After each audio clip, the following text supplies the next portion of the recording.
Bueno, muy buenas tardes y bienvenidos a este rato de conversación que vamos a tener con motivo de la European Researchers Night.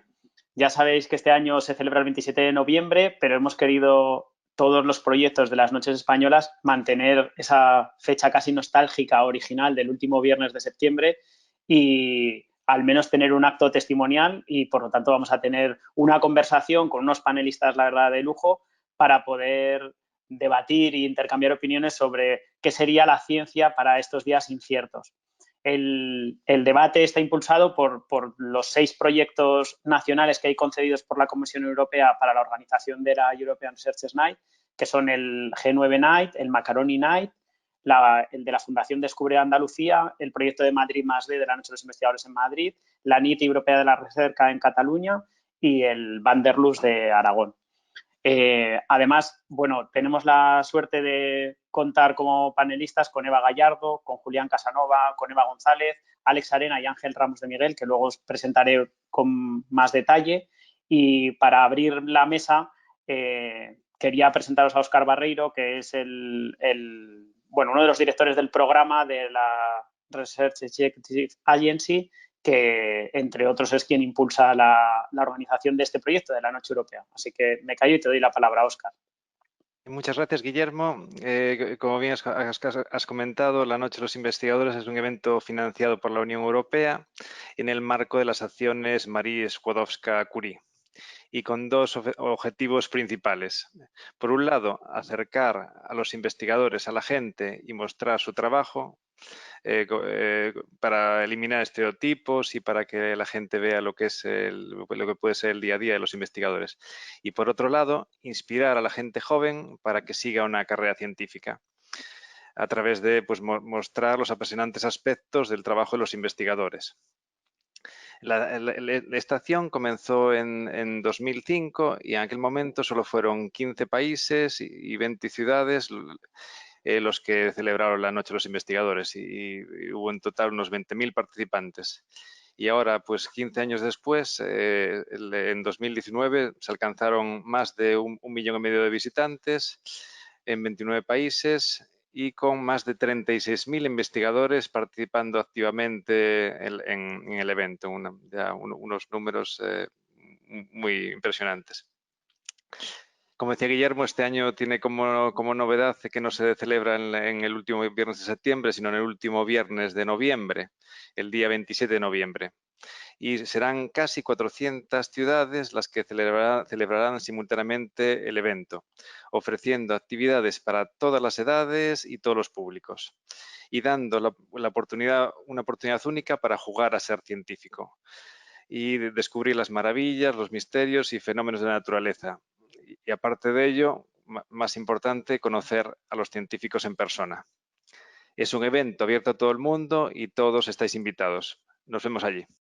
Muchas gracias, Óscar. Me parece que es un aspecto muy interesante y muy relevante de este proyecto el precisamente poner en valor la figura del investigador, de las personas que investigan, ¿no? Conocer mejor pues, cuál es su trabajo para que sea un trabajo más conocido y, por lo tanto, los jóvenes se animen a optar por esas carreras y luego también conocer a la persona que hay detrás del trabajo que se hace en investigación, ¿no? Que podamos ver que son personas con los mismos problemas que nosotros, con las mismas inquietudes y con los mismos sueños, para también pues, vincularnos y emocionarnos con ellos. Como os decía, estamos viviendo una época extraña y nos parecía que era interesante tener un debate abierto, un intercambio de opiniones desde diferentes áreas del conocimiento, que es una de las cosas bonitas de la investigación, que hay muchas áreas y se trabaja con muchas áreas en común y en colaboración. Y nos parecía interesante hablar desde cada una de las perspectivas de diferentes investigadores, qué es esto que estamos viviendo, qué puede decirnos la ciencia de estos días de cambio, de incertidumbre y casi qué se imaginan ellos pidiéndoles un ejercicio de ensueño y de imaginación que será el futuro, ¿no? Que nos depara en 2030. Entonces, bueno, os voy a presentar a los panelistas. Vamos a contar con Eva Gallardo, que es de la Universidad Complutense de Madrid.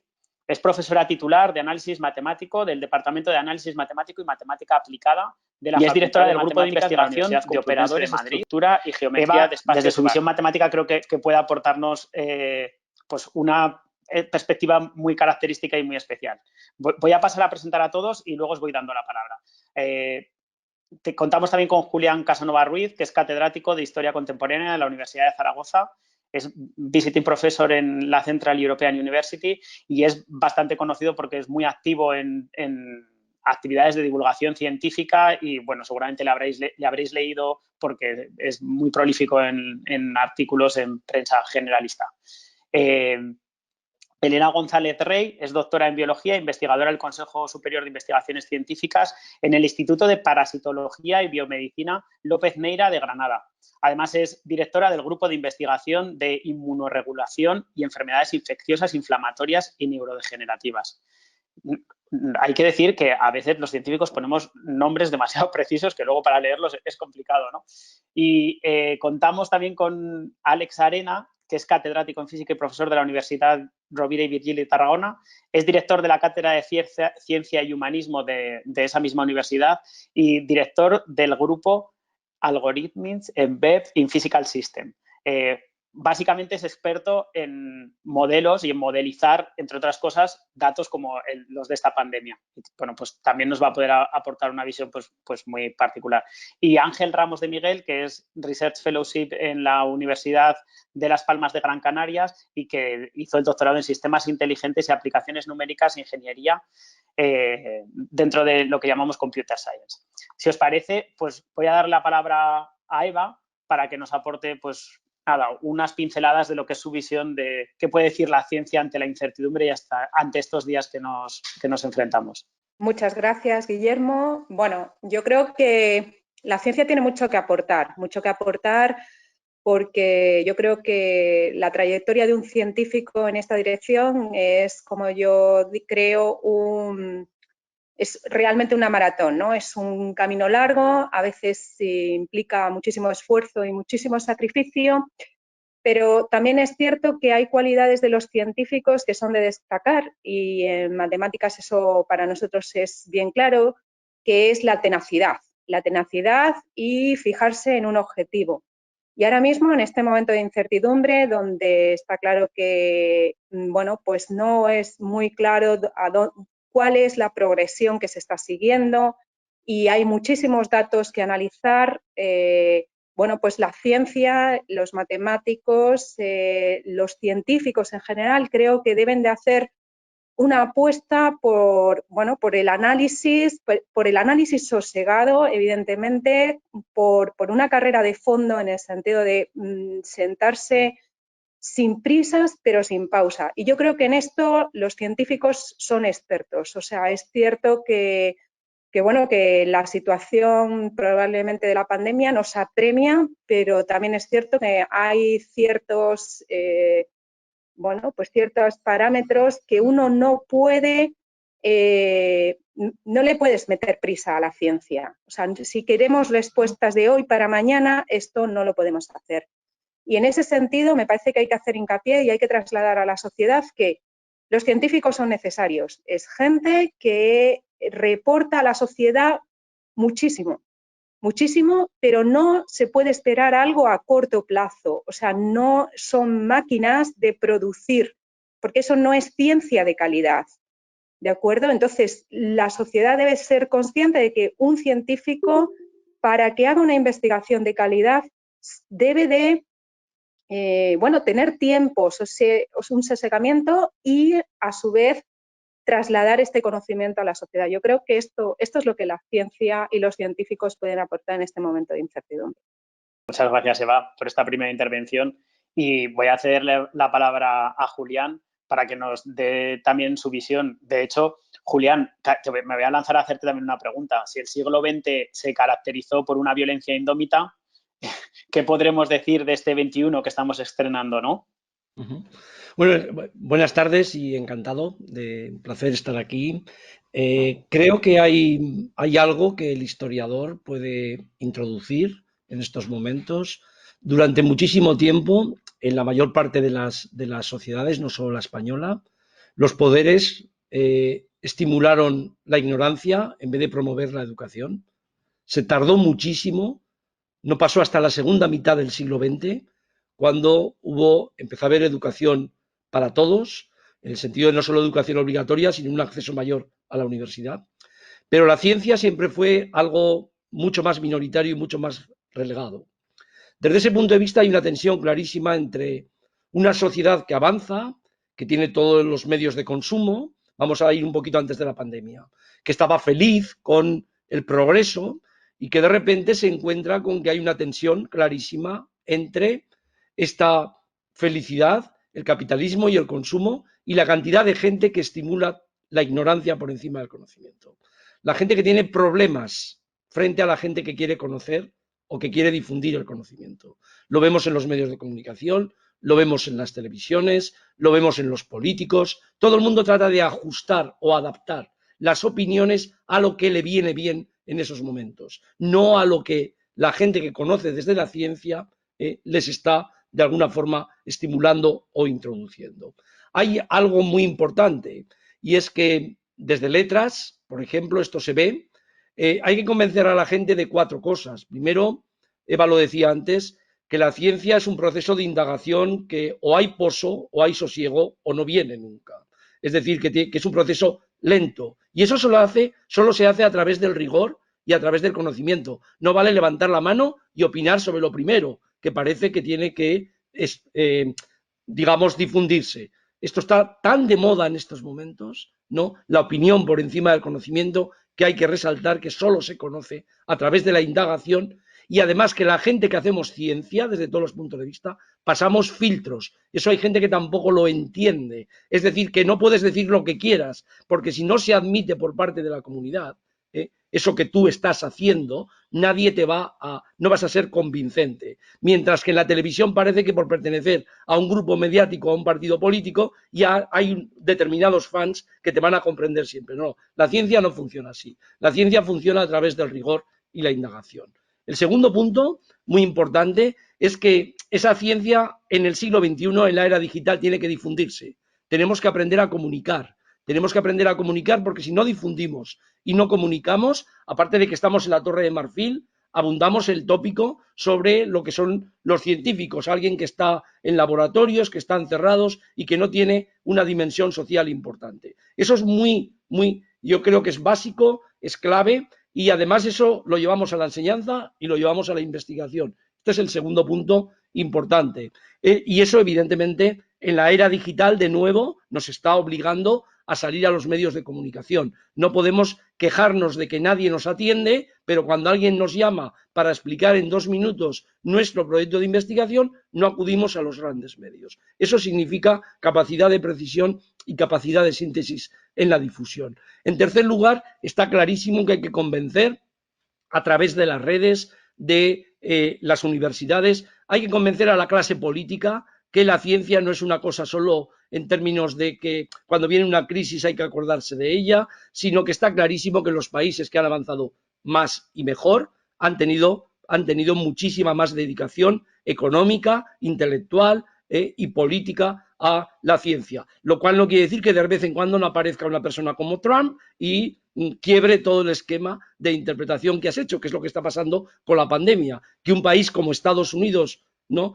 Con la fuerza que tiene esté en 200.000 muertos en estos momentos por la COVID, indica muchísimo de que hay alguien que ha negado clarísimamente los postulados científicos, ¿no? Y el cuarto punto, esto está bien para los jóvenes. Hay que convencer a esta gente que tenemos de estudiantes, a los que salen de las carreras, que trabajar no es solo conseguir un puesto de trabajo, que ya es mucho, adquirir unos conocimientos, que es mucho, y después, si se puede, plasmar todo eso en tener dinero para vivir. No, hay que retar a los jóvenes que vienen detrás, que sin erudición, sin conocimiento, sin ciencia, no hay futuro. Habrá fútbol, habrá programas de televisión, habrá muchas cosas, tendremos coches, pero no hay futuro. Y cuando vienen quiebras como esta, se nota muchísimo más. Estamos ante una quiebra que nos puede llevar a quiebras institucionales, económicas, políticas. Necesitamos muchísimos conocimientos, pero necesitamos que la generación joven entre en esto, porque si no, ellos van a vivir peor que hemos vivido nosotros. Me encanta porque ya vas tocando algunos temas que seguro que luego van a dar para el debate. De atrás adelante, jóvenes, comunicación, que me viene de perlas porque estamos en la noche de los investigadores, que es el momento de salir a la calle y que nos conozcan. Y hablas también de indagación, filtros y el problema que tenemos ahora a veces de la polarización de todo en extremos y que por lo tanto muchas veces florecen ahí pues pseudociencias o teorías menos contrastadas, ¿no? Bueno, pues te voy a dar la palabra a ti, Elena González en este caso, y me parece que hay que hacer algo de referencia. Viniendo como vienes de un instituto o de un centro de investigación en el que trabajáis en parasitología, creo que una mínima visión de esto que estamos viviendo también va a ser interesante por tu parte. Bueno, pues buenas tardes y muchas gracias por invitarme a formar parte de esta discusión y de este panel y con mis compañeros. Yo cuando me dijisteis, o sea, me comentasteis el tema de vamos a tratar la ciencia o la incertidumbre, ¿no?, que está alrededor de la ciencia en estos días, lo primero que se me vino a la mente es que realmente la ciencia intrínsecamente tiene esa incertidumbre. O sea, la ciencia en sí es cuando te enfrentas a lo desconocido y normalmente te enfrentas con preguntas desconocidas, intentando buscar soluciones que muchas veces fallan, con lo cual se generan nuevas preguntas y nueva incertidumbre. Entonces, bueno, desde ese punto de vista, con esa nueva incertidumbre es con lo que vamos construyendo poco a poco nuestra respuesta al futuro, ¿no? Al futuro desde el punto de vista, en mi caso, de la ciencia o la tecnología. Porque realmente yo creo que hay que tener una cosa clara, o desde mi punto de vista está bastante claro, que es que creo que una de las actividades humanas que más pueden retar al pasado y hacer que tengamos un mejor futuro es la ciencia, ¿no? En la Agenda de 2030 de Naciones Unidas, en la que se engloban los Objetivos de Desarrollo Sostenible, pues eso, como la salud, bienestar, la pobreza, cambio climático, etcétera, no se puede llegar a luchar o comprender las necesidades si no es desde un punto de vista científico y tecnológico. A mí me gustaría, bueno, voy a repetirme un poquito con las cosas que han dicho mis compañeros, pero sí que es verdad que yo lo que creo que la ciencia actual se encuentra con una sociedad la que lo más característico desde mi punto de vista es el ritmo vertiginoso a la que se mueve. A la que se mueve en generación de datos, en generación de información, en generación de conocimiento. Y eso, como decía Julián, realmente es un problema al que nos está llevando todo el conocimiento científico, que es la crisis de credibilidad que tiene hoy en día la ciencia. Es decir, la ciencia tiene que ser considerada como patrimonio de todos. Como decía Julián, o sea, no hay que tener fe en la ciencia. La ciencia es per se exhaustiva y crítica, tiene una gran cantidad de autocrítica y una gran cantidad, o sea, una gran posibilidad de mejora. Normalmente los científicos lo que intentan es mejorar las ideas, los puntos de vista, los experimentos, nunca, no es algo estático, es completamente dinámico, ¿no? Y eso la única manera de conseguirlo es mediante la formación, tanto la formación a nivel académico como la divulgación científica. Por supuesto, o sea, soy una firme creyente en la divulgación de la ciencia en nuestra sociedad para poder hacer partícipe a esa sociedad de los eventos científicos, porque si hay algo que también creo que puede mover a la ciencia futura y que está recogido así también por Europa, es que queremos dirigirnos hacia una ciencia abierta e inclusiva, una ciencia en la que el ciudadano nos diga cuáles son los problemas a los que se encuentra para poder atajarlos desde el punto de vista científico. Y eso solamente es posible si la ciudadanía conoce o sabe hablar el mismo lenguaje, podemos hablar el mismo lenguaje con los científicos, ¿no? Nosotros también, por eso es una labor enorme por parte del científico el mantener esa capacidad de divulgación y de formación, porque como decía Julián también, los jóvenes necesitan tener una capacidad de formación y una llegada al centro científico con esa capacidad de crítica. Por otro lado, dentro de la ciencia futura también creo que esa cantidad de información, el aspecto positivo que tiene es que está permitiendo que la ciencia sea enormemente interdisciplinaria. O sea, antes lo que era el compartir resultados científicos, los científicos pues eran un poco más reacios, se hacía de una manera más cerrada. Actualmente hay una cantidad de información disponible que permite el que se aporten ideas, lo estamos viendo en esta pandemia, como desde distintos puntos de vista, el matemático, el científico, el de sanidad, es decir, toda la ciencia está contribuyendo a generar conocimiento para avanzar respecto a esta crisis, ¿no?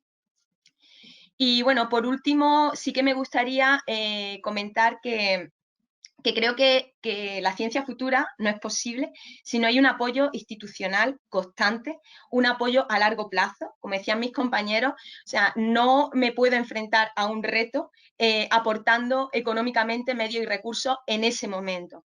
Creo que el grupo español que lleva más tiempo trabajando en la crisis del COVID lleva 15 años estudiándolo y a pesar de todas las aportaciones que ha hecho en esta crisis, no somos capaces todavía de encontrar todas las respuestas.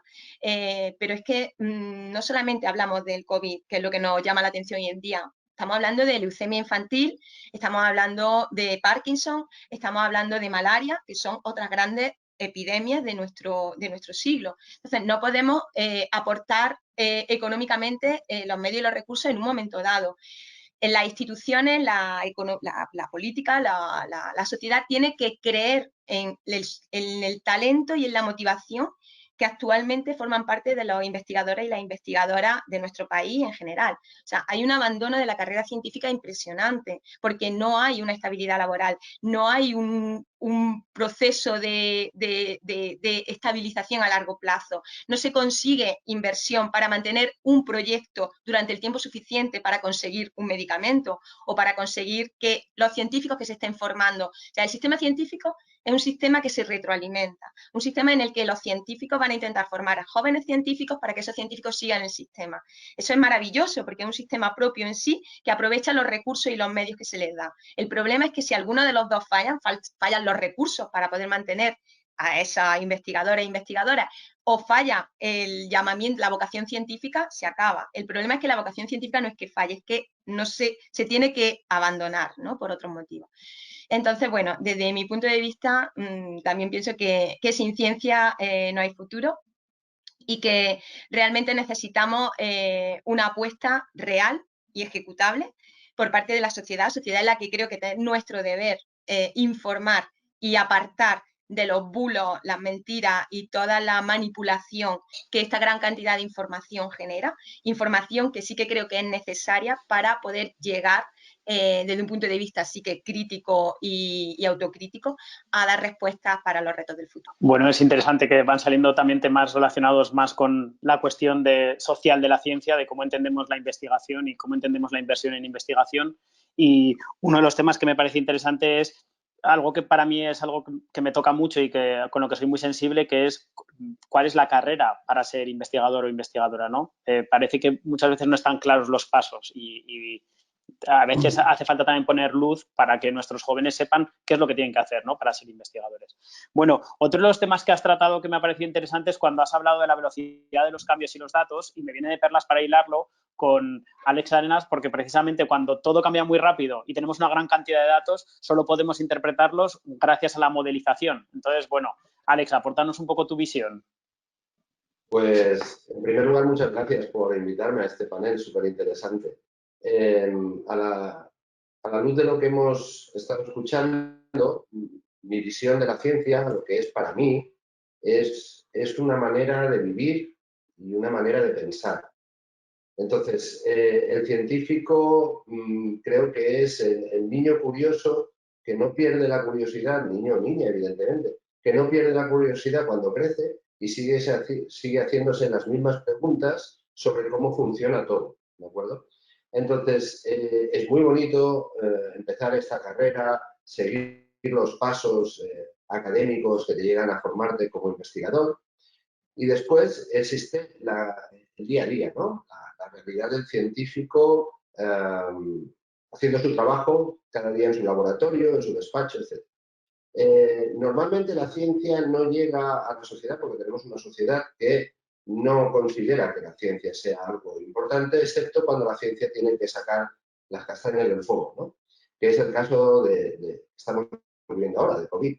Estoy muy de acuerdo también con lo que se ha dicho, que la ciencia hoy en día no es estanca, es interdisciplinar Yo he tenido que aprender muchísimas cosas para poder ayudar en el tema de COVID, que no tienen que ver con mi formación particular. He tenido que aprender cosas de medicina, de biología, de epidemias, que tampoco sabía, algunas cosas. O sea, estás siempre aprendiendo, ¿no? Y esas ganas de aprender son las que te llevan adelante, porque en el fondo tu hambre es de conocimiento. Y en ese hambre de conocimiento, pues vas aportando soluciones. En el caso de COVID nos hemos encontrado en una situación muy extraña. Vivimos en una sociedad que hemos construido en el último siglo, que está hiperconectada, donde tenemos productos que se plantan en Perú y están al cabo de 2 días debajo de mi casa en la frutería. Eso hace que el proceso haya globalizado todo con el consecuente coste energético y ecológico que eso comporta. Alguien tiene que estar plantando allí los kiwis, traérmelos en avión, mover camiones, etcétera, para que yo me coma un kiwi que posiblemente no toca, ¿no? A no ser que tuviéramos un desarrollo energético diferente. COVID en particular nos ha puesto delante de un gran espejo y nos ha enseñado que estamos en una sociedad donde se ven todas nuestras vergüenzas y esas vergüenzas hacen daño. Cómo hemos tratado a los ancianos en estas residencias, cómo hemos estructurado nuestro sistema educativo con unas faltas y unos desequilibrios brutales, cómo hemos tratado la diferencia social entre clases, en el que olvidamos a los más perjudicados y los más vulnerables y pensamos que vivimos en esta clase media privilegiada que lo único que tiene que hacer es consumir y vivir cada día mejor a partir de ese consumo. Entonces, COVID realmente es una vuelta de la naturaleza que nos está diciendo a la humanidad, lo estáis haciendo mal, muy mal. Nos lo está diciendo también el cambio climático, pero COVID nos lo ha dicho además de manera brutalmente rápida y contundente. Claro, cuando nos enfrentamos a COVID nos enfrentamos, como decías, a un montón de datos y a la modelización, pero primero hay que entender cómo tienes que modelizar esto que nos está pasando, porque el gran problema es que la humanidad no ha entendido todavía la ciencia de los sistemas complejos, la ciencia de los sistemas que interaccionan, que interactúan y que por tanto tocar una parte del sistema afecta a otra gran parte del sistema. Hemos hecho modelos, hemos trabajado con los datos, he estado en primera línea con los gobiernos intentando ayudar y sigo en ello. Y os tengo que decir que es difícil porque tenemos un problema de comunicación. Hace muchísimos años que no se ha apostado por una formación científica ciudadana. Por lo tanto, los científicos somos un reducto que nos entendemos entre nosotros, pero la sociedad no nos entiende. La sociedad no nos entiende porque no nos ven por la tele y porque el modelo que se ha propagado en nuestras sociedades, que si sales en un gran hermano, te puedes hacer rico y famoso en poco tiempo y los niños quieren ser grandes hermanos o operaciones triunfo, pero muy pocas veces, a no ser que tengan esta motivación de algún tipo, científicos. Y los científicos, como decíais, son los únicos que nos van a sacar de esta crisis. Pero también tenemos que entender cómo vamos a salir, porque es un error pensar que vamos a salir de esta crisis y vamos a volver a lo que teníamos anteriormente. Eso no va a ser jamás así. La pandemia nos ha dado, como os decía, una buena hostia, una buena mirada en el espejo y nos va a seguir forzando en nuestras decisiones. Y ahora, hoy por hoy, aunque podamos disponer de muchísimo más conocimiento, de podernos avanzar, etcétera, a la que los políticos y la ciudadanía ve que puede volver un poquito a hacer la vida que la ciudadanía quiere hacer, la vida equivocada que hemos llevado haciendo hasta ahora, pues lo que nos hace, como sabéis, es que la curva vuelve a subir, la presión hospitalaria se incrementa y estamos al borde de un segundo lockdown de una manera absolutamente absurda porque sabíamos qué había que hacer, pero la gente no quiere oír eso. Quiere que le cures, pero cuando la herida está un poquito curada quiere ir a correr, ¿no? Y lo que le estás diciendo es no salgas a correr porque esa herida se va a volver a abrir. Y la herida se ha vuelto a abrir peligrosamente y nos va a dejar en una situación aún peor, donde no vamos a poder salir si no es ayudando a los más vulnerables desde un punto de vista global, ya tanto desde el punto de vista sanitario como el educativo como el económico. hasta que eso no se consiga, no vamos a poder salir de esta. Hay una cosa que es interesante, ¿no? Que es la circularidad de todo, que en el fondo hay muchas interrelaciones y que debemos entender cómo afrontamos la incertidumbre como un global, ¿no? Por eso también me gusta cómo vais combinando las diferentes miradas. Quería ahora ya invitaros a que debatáis entre vosotros, y yo también os voy a mandar preguntas que nos han llegado por redes sociales. Quería volver a recuperar la palabra con Eva Gallardo, que además antes se me ha olvidado decir que también es vicedirectora del Instituto de Ciencias Matemáticas, el ICMAC-CSIC, y así aprovecho y lo recalco, que en la presentación con los nervios se me ha ido. Bueno, Eva, después de oír a tus compañeros, ¿qué podrías añadir? Sobre todo entendiendo, pues eso, que creo que queda bastante patente que un futuro como el que enfrentamos debe hacerse coordinando todas las áreas. Estáis hablando de diferentes visiones sociales, pero también desde distintas visiones científicas. La matemática, que es una herramienta tan potente y que tiene que trabajar tan estrechamente con otras áreas, ¿cómo ves esta situación que está saliendo en el debate? Bueno, yo, a mí me gustaría hacer o remarcar dos líneas que han salido en este debate. Una en esa dirección, ¿no? Evidentemente la matemática es una herramienta potentísima. Está el Comité Español de Matemáticas, el CEMAT, e instituciones científicas como la Real Sociedad Matemática Española, también centros de investigación como es el ICEMAT, que son centros Severo Ochoa, ¿no? Estos han puesto a la disposición de la sociedad todo un equipo de investigadores de forma completamente voluntaria para trabajar en el análisis de datos. El problema es que es lo que comentábamos antes, y yo creo que ha salido en varias ocasiones entre todos mis compañeros de mesa, ¿no? Y no se puede hacer las cosas con prisa y debe de haber una rigurosidad. O sea, los datos que se han ido recogiendo no son rigurosos desde el punto de vista científico, por lo menos no han llegado desde este punto de vista científico, con lo cual,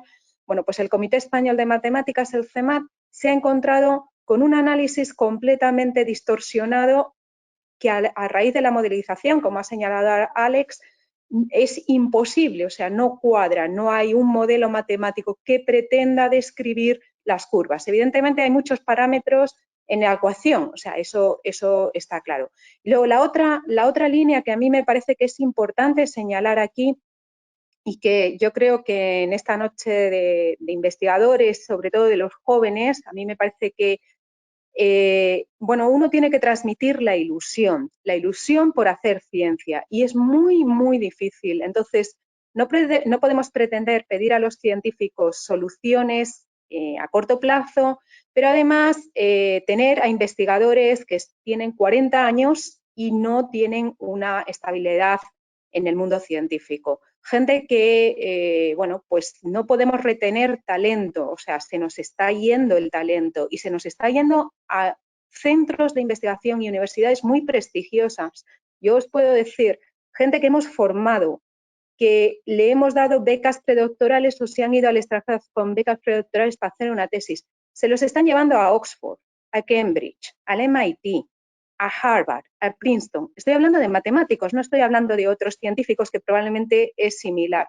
Entonces, a mí me parece que en toda esta ecuación que tú estás planteando, Guillermo, hay varios parámetros que son importantes. Uno es la temporalidad, otra es la rigurosidad científica, tanto desde el punto de vista matemático como desde el punto de vista, digamos, científico en general. Pero otro, y muy importante en la ecuación, son los recursos humanos. No se puede pretender que con unos recursos humanos, o sea, que todo sea a coste cero.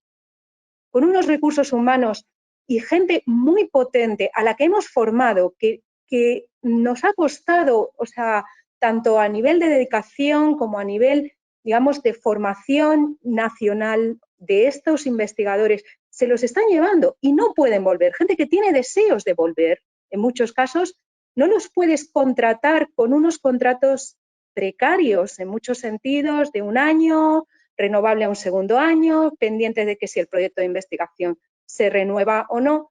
Y la vida sigue para todos. O sea, alguien no puede planificar una vida plantificándose en 40 años sin un puesto, sin un futuro, porque evidentemente esto no pasa en los grandes países. En esta dirección, Julián ha hecho ha hecho hincapié en algo que a mí me parece fundamental. Países como Estados Unidos, donde la inversión en ciencia es mucho, mucho dinero, evidentemente en grandes centros de investigación. La carrera investigadora, digamos, tiene otros periodos, tiene otros plazos. Aquí empieza un chico, como antes decías, ¿cuáles los pasos que debe de dar un chico que quiere formarse como investigador o que quiere acabar como investigador? Pues lo que le podemos decir, o al menos en matemáticas, y a los que yo he dirigido tengo como estudiantes de doctorado, es: ahora te toca hacer el doctorado, te va a tocar irte fuera a hacer un postdoc, probablemente no solo uno, sino varios, y luego si tienes suerte y quieres volver, a lo mejor tienes alguna opción como ayudante o como ayudante doctor en alguna universidad de España. Y ahora ya a partir de ahí intenta, bueno, pues ir trabajando, evidentemente sin descanso, hasta conseguir una plaza con un contrato razonable que te permita vivir dignamente.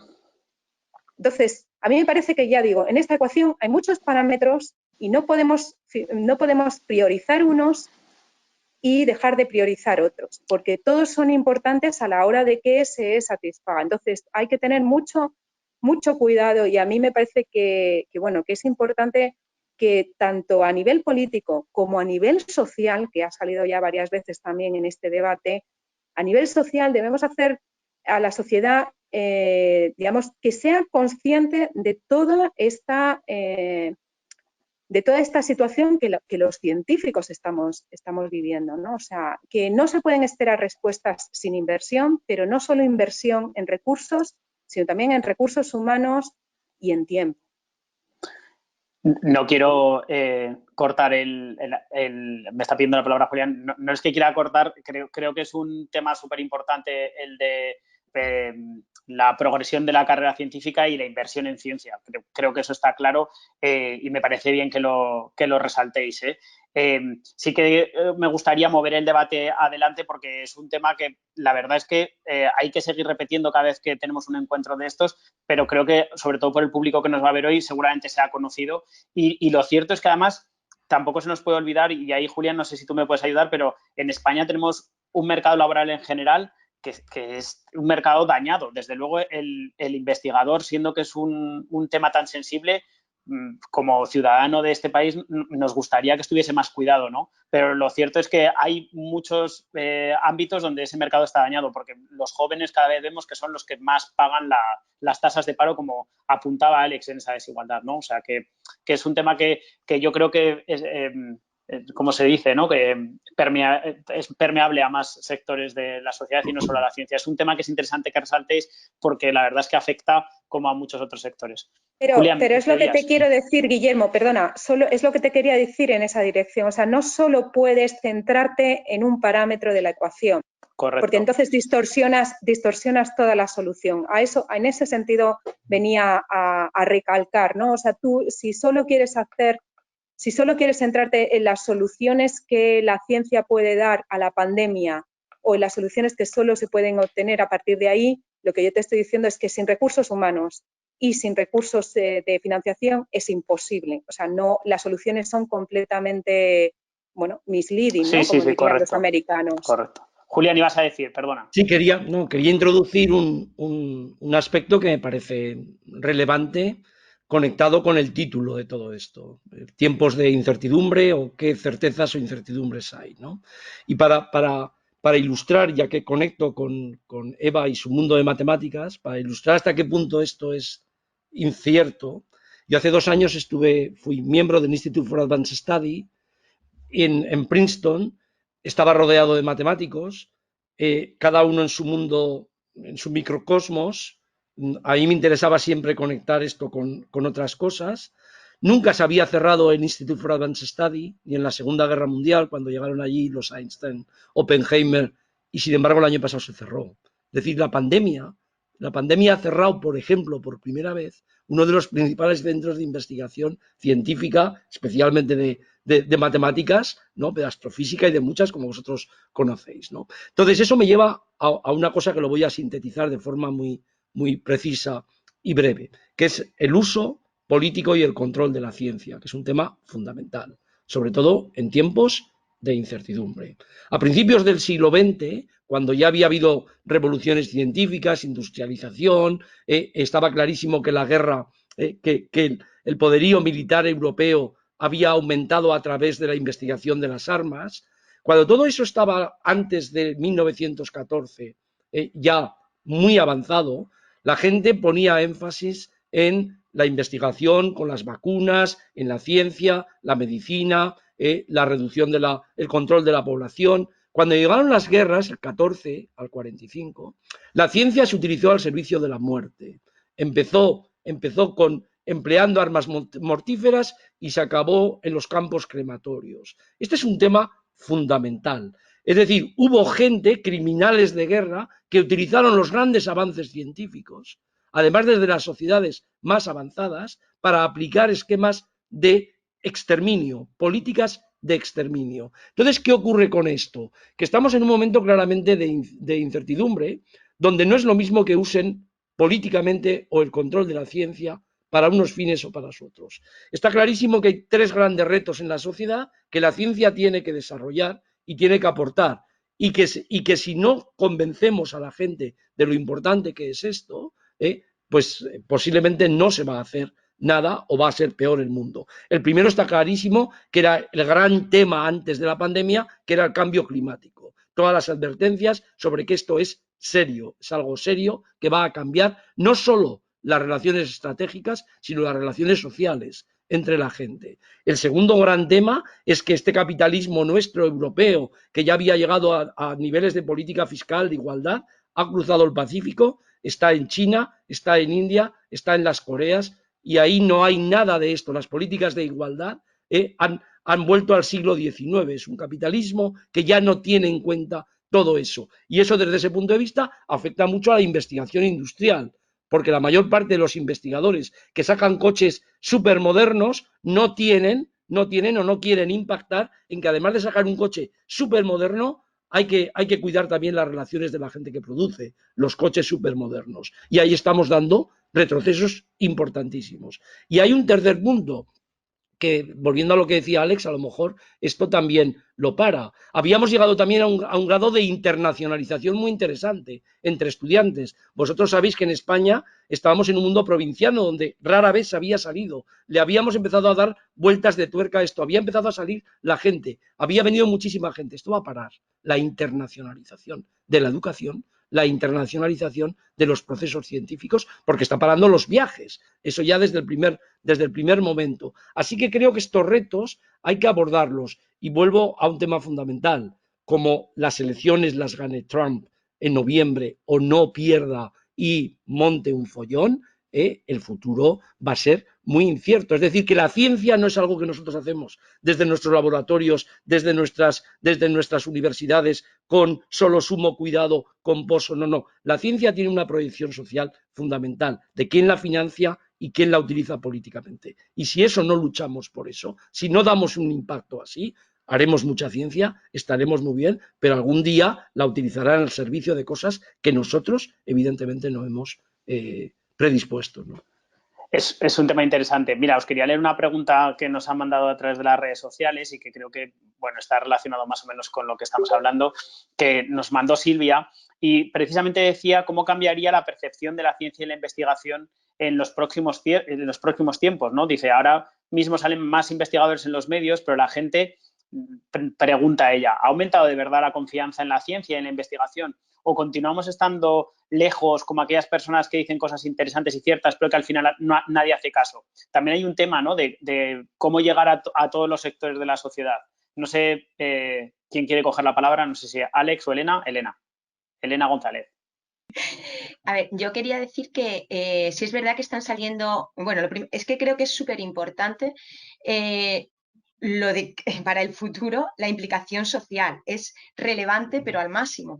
Porque, por ejemplo, hemos salido en los medios, pero hemos salido a contar que se está trabajando, que se está haciendo, pero nadie cuenta realmente cómo se hace o cómo se trabaja. Nadie nos ha dicho que cuando hemos ido a pedir un proyecto en COVID, los animales, para poder empezar a investigar esta enfermedad, no existían. No hay un modelo animal de referencia. Es verdad que ya tenemos la enfermedad en humanos y se ha hecho un salto mortal hacia atrás a la hora de investigar mecanismos, a la hora de investigar formas de intrusión, evasión por parte de la respuesta inmunológica. No había, o sea, las empresas que se encargaban, por ejemplo, de generar animales que son un tipo específico para que se genere esta enfermedad, los tenían congelados y durante 3 meses, de marzo a junio, no ha habido disponibilidad de embriones para poder empezar a generar colonias, para poder empezar a generar grupos de animales para poder empezar a infectar y poder empezar a entender la enfermedad en un primer paso que es infección animal. Entonces, claro, nos hemos ido al material que teníamos, que eran muestras humanas, pero no se ha explicado bien cómo se maneja. La gente, se habla mucho de la PCR o el PCR, malamente dicho, aunque estamos hartos de decirlo, pero nadie ha explicado realmente en qué consiste y por qué no tiene ningún sentido realmente coger una muestra de la vía nasal aérea superior, porque puedes estar infectado en vía inferior, en vía pulmonar, y ya no lo tienes en la vía superior. Y entonces tú estás dando una infección que no la estás viendo por la PCR. Y la vas a ver en las IgG, depende, porque depende de qué parte inmunogénica estemos hablando del virus. Y eso no se ha explicado. Entonces, yo creo que falta muchísimo, o sea, la implicación o la capacidad que tienen los medios de comunicación de dejarnos explicar este tipo de información. Desde mi punto de vista, por ejemplo, es mucho más relevante, es continuamente las noticias empiezan con número de infectados y número de defunciones, que es súper importante y súper relevante.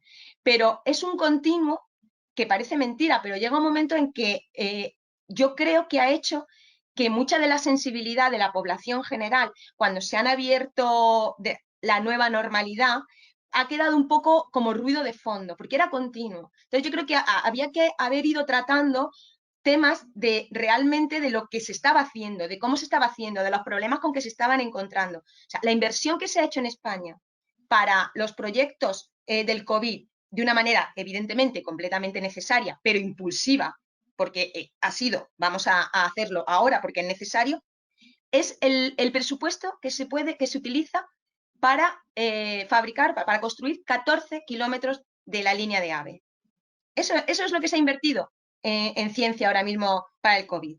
Entonces, como decía Eva, o sea, así no vamos a ningún sitio. O sea, necesitamos que esto sea mucho más largo y necesitamos, evidentemente, explicar realmente lo que se está haciendo, por qué se va a... Y no solamente, que es muy necesario, que yo no digo que evidentemente hay que tener en cuenta todos los datos poblacionales de infecciones, de funciones. No, pero sí que tienes razón que es muy interesante contar exactamente qué es lo que se está haciendo, porque es relevante al final para entender todo el proceso y es relevante además dar ejemplos tan visuales como el que acabas de dar tú, ¿no? Es decir, en todo el tiempo que hemos tenido de pandemia, con toda la inversión que se ha dicho que esto es que es equivalente a 14 kilómetros de línea de AVE, ¿no? Porque nos da referencias en números que a veces nos perdemos.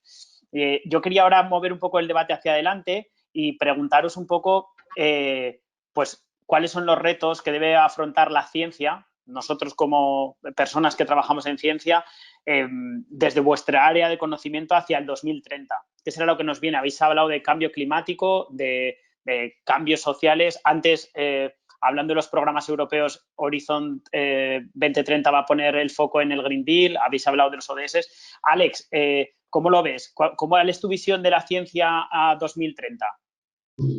Bueno, mi visión de la ciencia está ligada a mi visión de la sociedad. Como os he dicho antes, ha cambiado el mundo y me parece que el principal objetivo de la ciencia tiene que ser hacer entender a la gente que ha cambiado el mundo.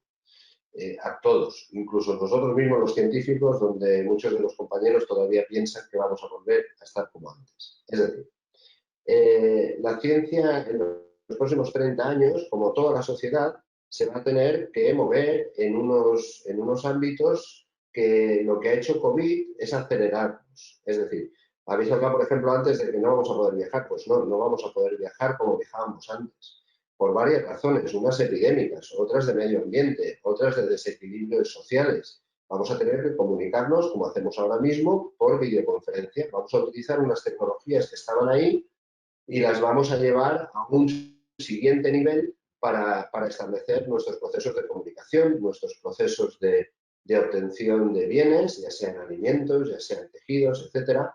Estas dependencias globales que habíamos hecho, donde, por ejemplo, nosotros no teníamos mascarillas porque las mascarillas se hacen en China, cuando aquí se pueden hacer mascarillas perfectamente. No es una cuestión de conocimiento, es una cuestión de dedicación. Pero hemos vivido en un país, y ahora me refiero simplemente a España, donde el principal objeto de riqueza ha sido el sol y la playa, y eso nos está haciendo muchísimo daño porque van a ser los primeros sectores en desaparecer de este contexto mundial. Entonces, en los próximos 30 años nos vamos a enfrentar con un cambio climático que nos va a hacer cambiar totalmente nuestra manera de interaccionar con el planeta Tierra, y nos vamos a mover en un margen muy incierto porque esta pandemia que tenemos, desafortunadamente, no va a desaparecer con una vacuna. La vacuna nos va a ayudar muchísimo, pero la vacuna va a tener muchísimos problemas de llegar a toda la población mundial. Me estoy refiriendo, tenemos un continente entero que es África, donde no sabemos qué está pasando y la gente está muriendo y no hay ningún problema, no se oye en las noticias, no tienes datos. Sin vacunar a estas personas no va a desaparecer el virus de la humanidad, y además el virus, como cualquier otro virus, va a ir mutando. Y estas mutaciones van a hacer mucho más complejo el enfrentamiento en los próximos años. Con lo cual, básicamente lo que veo de la ciencia en estos próximos 30 años es un enfoque muchísimo más central en intentar modelizar qué humanidad queremos. Esta sociedad no va a venir de la mano de los políticos, aunque van a hacer todo el esfuerzo posible por mantener este ámbito de poder, pero creo que nos desplazamos de manera irremediable hacia un sistema mucho más tecnocrático, si queréis llamarle, donde la ciencia y la tecnología realmente sean las que puedan llevar la humanidad adelante en estas condiciones tan adversas que se nos presentan en los próximos años. Dejadme que aproveche que se une a nosotros Ángel Ramos de Miguel, y precisamente por la especialidad en la que él trabajó y estudió, ¿cómo crees que en este futuro que estamos dando con tanta incertidumbre, la inteligencia artificial, el Big Data, puede ayudarnos a modelar y a entender cómo será, pues eso, ese futuro precisamente? Hombre, este tipo de tecnologías realmente están muy de moda ahora, además. De hecho, yo creo que tienen el problema de que están tan de moda que a veces no se sabe bien qué significa ni qué potencial tiene, y a veces le atribuimos más de lo que es. Pero sí que es verdad que son un tipo de tecnologías que nos van a permitir a tomar decisiones con otro tipo de fundamentos, haciendo un análisis de datos a gran escala, no con pequeñas muestras. Tema de cambio climático, movimientos poblacionales, todo este tipo de temas que al final manejamos una barbaridad de datos. Todo este tipo de tecnologías nos permiten verlo desde un contexto global, no solo apuntando a una sola variable, sino todo el conjunto de variables. Ahí sí que entiendo que vamos a tener un punto de vista distinto, que va a ser más difícil de tenerlos sesgados por nuestros propios conocimientos. Sí, me ha gustado mucho lo de ese tipo de futuro en el que va a ser más tecnocrático, más abocado a la ciencia. Ojalá sea así, que no sea por opiniones personales, que bueno, se ha visto ahora durante la pandemia, como hay muchas veces que la opinión personal acaba siendo la deriva del propio país, sin ningún tipo de fundamento científico, simplemente porque a uno le parece que eso tiene que ser así. Pues hombre, tener todo este tipo de herramientas, que estamos en el inicio todavía de ellas, que nos quedan muchos años. O sea, los modelos de inteligencia artificial, los modelos de neuronas que trabajamos ahora son muy básicos en comparación con el poder neuronal que tiene una persona o cualquier animal un poquito medio desarrollado. Si conseguimos dar más fuego a ese tema, seguir financiando ese tipo de tecnología. Que bueno, por otro lado, como están tan de moda ahora, pues se está recibiendo mucha financiación por ahí, pero si se sigue por ahí, podremos tener sistemas de decisión o unos análisis de datos mucho más exhaustivos y realistas que lo que tenemos hoy en día. Muchas gracias. Mira, llega justo una pregunta por Twitter de Luis Costales que creo que os va a interesar. Dice, ante la actual situación convulsa a diversos niveles, sanitario, económico y social, fijaos que da una visión muy positiva de esto, podría desembocar todo esto en un nuevo movimiento de renacimiento de ilustración. Y dice, y si fuese así, ¿cómo dar voz a los ilustrados y a la supuesta mayoría silenciosa frente al enorme ruido del fondo de los extremismos? Porque él plantea incluso, y si no fuese así, si no damos voz y si no se produce ese renacimiento, claro, él propone, estaríamos abocados al desastre. Yo sí que quiero ser un poco más positiva que Alex, en general, en la visión. Creo que es importante, bueno, pues esta nueva transformación, este nuevo punto de vista, y en esa dirección a mí me parece que la pregunta esta que nos hacen por Twitter va en esa dirección, ¿no? O sea, yo sí que creo que esto va a posicionar a toda la ciencia a la búsqueda, bueno, de sinergias que son necesarias para que avance la sociedad en esa dirección. Y sí que espero un nuevo renacimiento. Es una visión un poco más positiva, ¿no? O sea, pero sí que creo que nos va a hacer mirarnos, como ha dicho Alex, ¿no? Nos han puesto enfrente el espejo y hemos visto las vergüenzas. Y esto nos ha dolido, o por lo menos yo creo que a una gran parte de los científicos y de la sociedad nos ha dolido. Y en esa dirección yo creo que, bueno, pues el ser humano siempre es capaz de superarse y de levantarse en esa... Y yo espero que con buenas intenciones. Es cierto que políticamente podemos tener, como decía antes Julián, ¿no? Hay manipulación política y luego algunos de los, digamos, desarrollos científicos se han podido utilizar en el siglo pasado para exterminios, pero yo quiero creer que esto no, o sea, que vamos a tener una ética suficientemente fundamentada, o por lo menos me gustaría pensar que es así, para el desarrollo de una ciencia y o sea, para una mejora social en general. O sea, al menos creo que es el objetivo. Es un poco un sueño, ¿no? Pero me gustaría pensar que va en esa dirección. Entonces, me parece que la pregunta es, sí, yo espero un nuevo renacimiento. Dices que quieres ser más positiva que yo y me parece mal porque no he sido negativo, he sido realista. Y me duele porque este es el tipo de cosas que está pasando en la sociedad. Me duele que venga desde la ciencia también. No estoy siendo negativo, estoy ofreciendo un panorama y unas posibles soluciones donde yo pienso que debemos ir.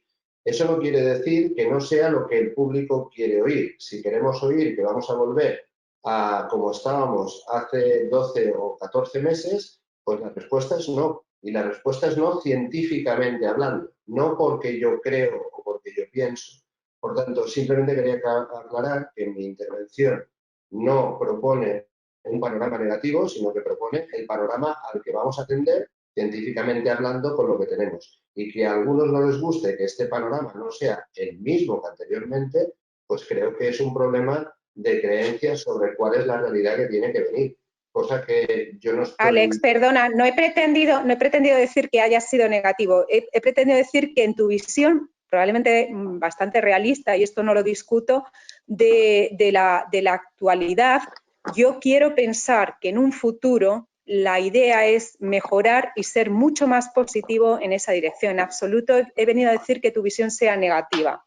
Es positivo en esa dirección, creo, si vamos de la mano de la ciencia y si vamos hacia un modelo donde esta ciencia realmente es lo único que puede salvar pues, el proceso que hemos cometido ya del cambio climático o la pandemia que tenemos ya aquí. Es que no estamos hablando de futuribles, estamos hablando de un presente que sin las herramientas científicas no vamos a poder desarrollar más allá. El mensaje positivo es la ciencia es el único modelo que nos va a sacar de este problema, pero no nos va a sacar, este es el mensaje, como queremos salir. Este es el gran problema. Sí que nos va a sacar la ciencia de esto, pero vamos a tener que cambiar inevitablemente el modelo, porque falla el modelo de humanidad que acabamos de construir, en el que nos movemos. Es eso lo que está fallando. Todas esas vergüenzas nos han reflejado el mundo que hemos construido. Un mundo que hemos construido, desafortunadamente, despreciando el planeta, agotando los recursos naturales y olvidando el peligro de la naturaleza que nos está poniendo en su sitio. O sea, este virus no es una cosa más que un proceso natural en el que nos estamos enfrentando y en el modelo en el que hemos estado viviendo ese pequeño problema que podía ser una epidemia localizada se ha convertido en una pandemia y es el problema más importante que hemos tenido en la historia de la humanidad reciente y, por lo que sabemos, parece ser que podría ser más importante de la historia. Teníamos un apunte de Eva y luego quería hablar Julián. No sé si querías decir algo breve, Eva, y Elena, perdón, y le doy la palabra sino a Julián. Venga, pues Julián. Yo creo que no es un tema de división entre pesimistas y optimistas, porque yo cada vez que me han preguntado sobre esta quiebra que hemos empezado a asistir hace unos meses, yo he tratado de introducir elementos muy positivos, ¿no? Desde el punto de vista de lo que es la sociedad civil democrática, que está muchísimo más preparada que antes, el control de la violencia por parte de los estados, que eso es clave para que no haya paramilitarismo, muchísima más violencia en tiempos de quiebra. Pero yo creo que hay un tema importante, y es que nosotros vivimos un mundo ilustrado, científico, universitario, de investigación, que está bastante reñido con lo que es la visión general de la política, que es cortoplacista. Yo creo que el tema fundamental es que nosotros estamos trabajando con esquemas a largo plazo, queremos poso. Una tesis doctoral cuesta 4, 5, 6 años y es el principio de todo. Todo en nosotros es lento, los cambios son muy lentos y la política y las finanzas y la sociedad en general vive el cortoplacismo. Y el cortoplacismo significa que es muy difícil establecer políticas estratégicas a largo plazo sobre el cambio climático, sobre la no sostenibilidad. Es decir, la primera vez que yo fui a Estados Unidos, la metrópolis del mundo era Nueva York, ahora hay ciudades de 20, 30 millones de habitantes en todos los continentes. África es un país, Nigeria, por ejemplo, que ha pasado los 200 millones de habitantes. Hace 60 años África apenas los tenía. Quiero decir que hay elementos fundamentales que están en contra de nuestra visión.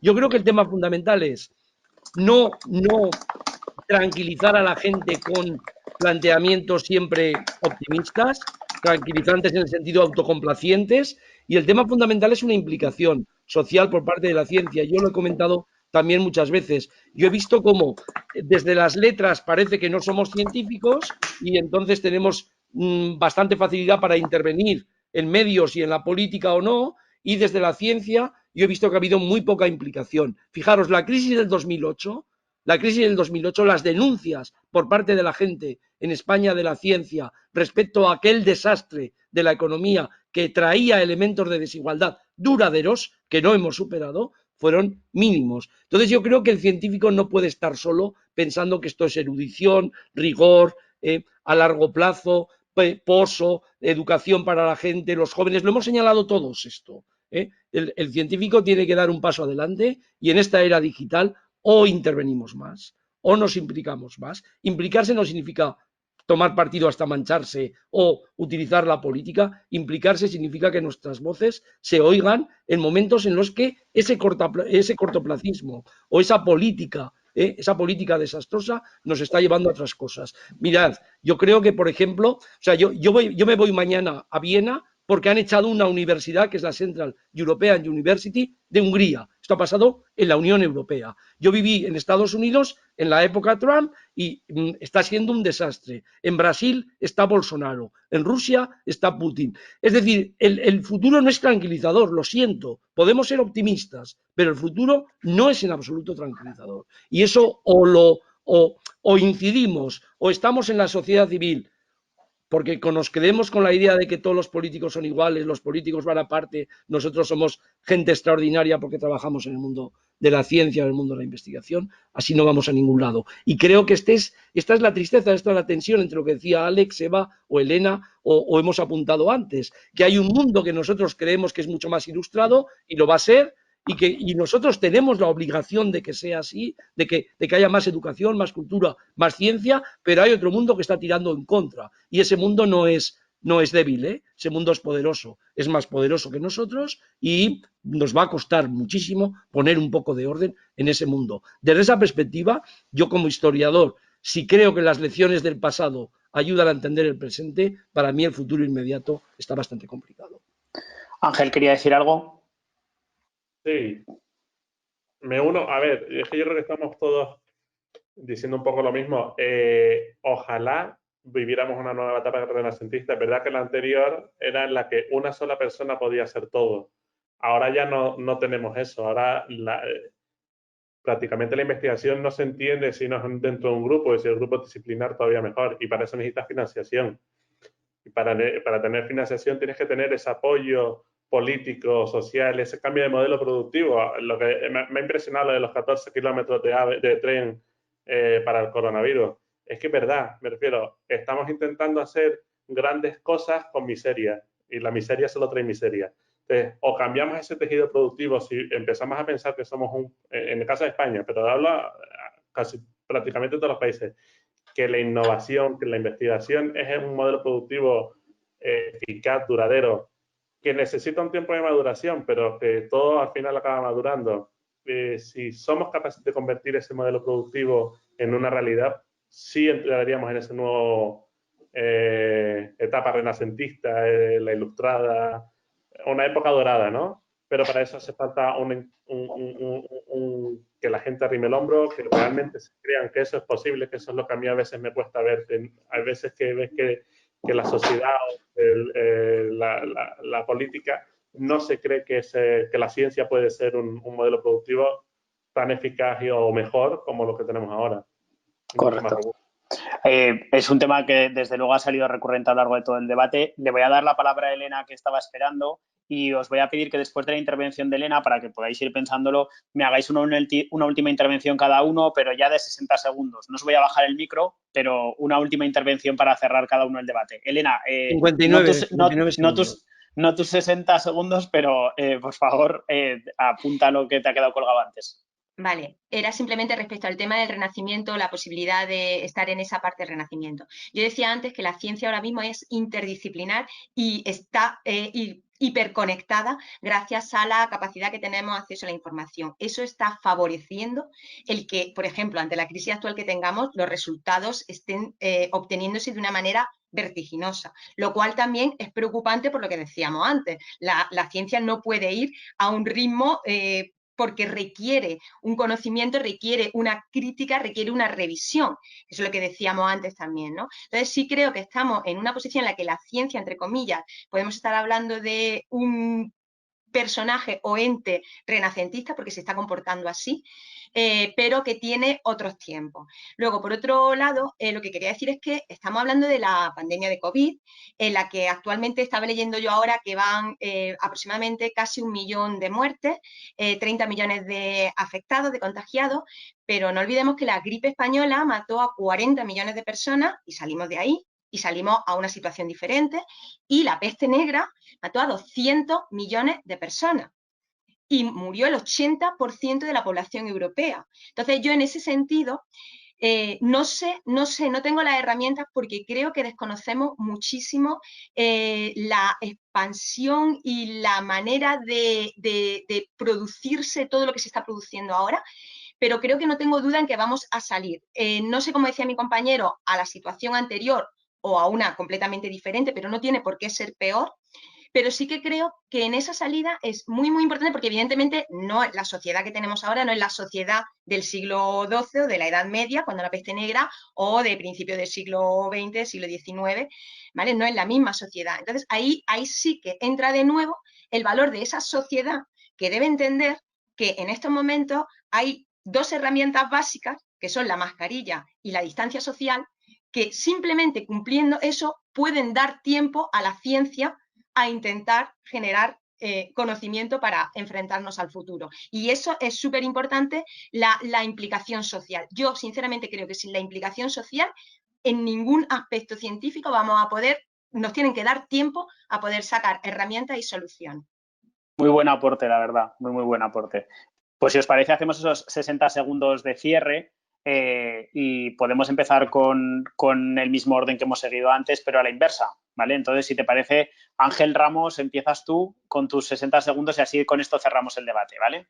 Bueno, pues el COVID nos ha dado, nos ha enseñado el lobo y nos ha visto darnos cuenta de que vivimos una realidad que no es respetuosa con absolutamente nada a nivel medioambiental, a nivel poblacional. que la ciencia la teníamos muy apartada, en países como España sobre todo, y que es un eslabón fundamental para el desarrollo de la humanidad y cada año que pasa más, porque más dependemos de la tecnología y más dependemos de la ciencia. Ojalá esto valga para darnos cuenta de esa necesidad, de esa necesidad de invertir en recursos, en ciencia, en que no es cortoplacista, sino hay que pensar a largo, que, como dijeron antes, una tesis doctoral no es el final, es el comienzo de toda una vida de investigación y que no puede plantearse como, bueno, terminamos la tesis y ya no, esta persona ya ha terminado toda su etapa de investigación, le queda muchísimo potencial y eso la única manera es una implicación, como ya se ha dicho, social, política, económica, un apoyo, una estrategia global de ciencia, que no tengamos un punto final, sino que tengamos una hoja de ruta, un mínimo de mantenimiento del personal que trabaja ahí, para realmente ser capaces de afrontar todo lo que nos venga. Si estamos hablando de que tenemos que hacer un cambio del modelo que tenemos actualmente, pues la única manera que vamos a poder hacerlo bien es apoyándonos en datos, en ciencia y en estudios.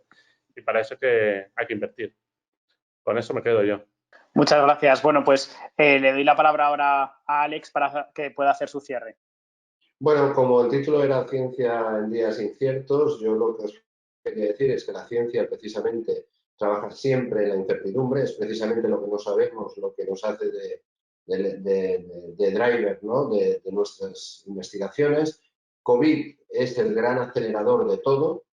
COVID acelera cualquier proceso y eso nos tiene que hacer pensar que la ciencia también tenemos que acelerar. Estoy totalmente de acuerdo con los timings de la ciencia, pero COVID no permite estos tiempos ni existen estos tiempos. Por lo tanto, hay que pensar en otra manera, como puede ser el paralelismo masivo del ataque al problema, como está pasando con la vacuna. Es decir, cuando no tienes tiempo en secuencial, ganas tiempo en paralelo.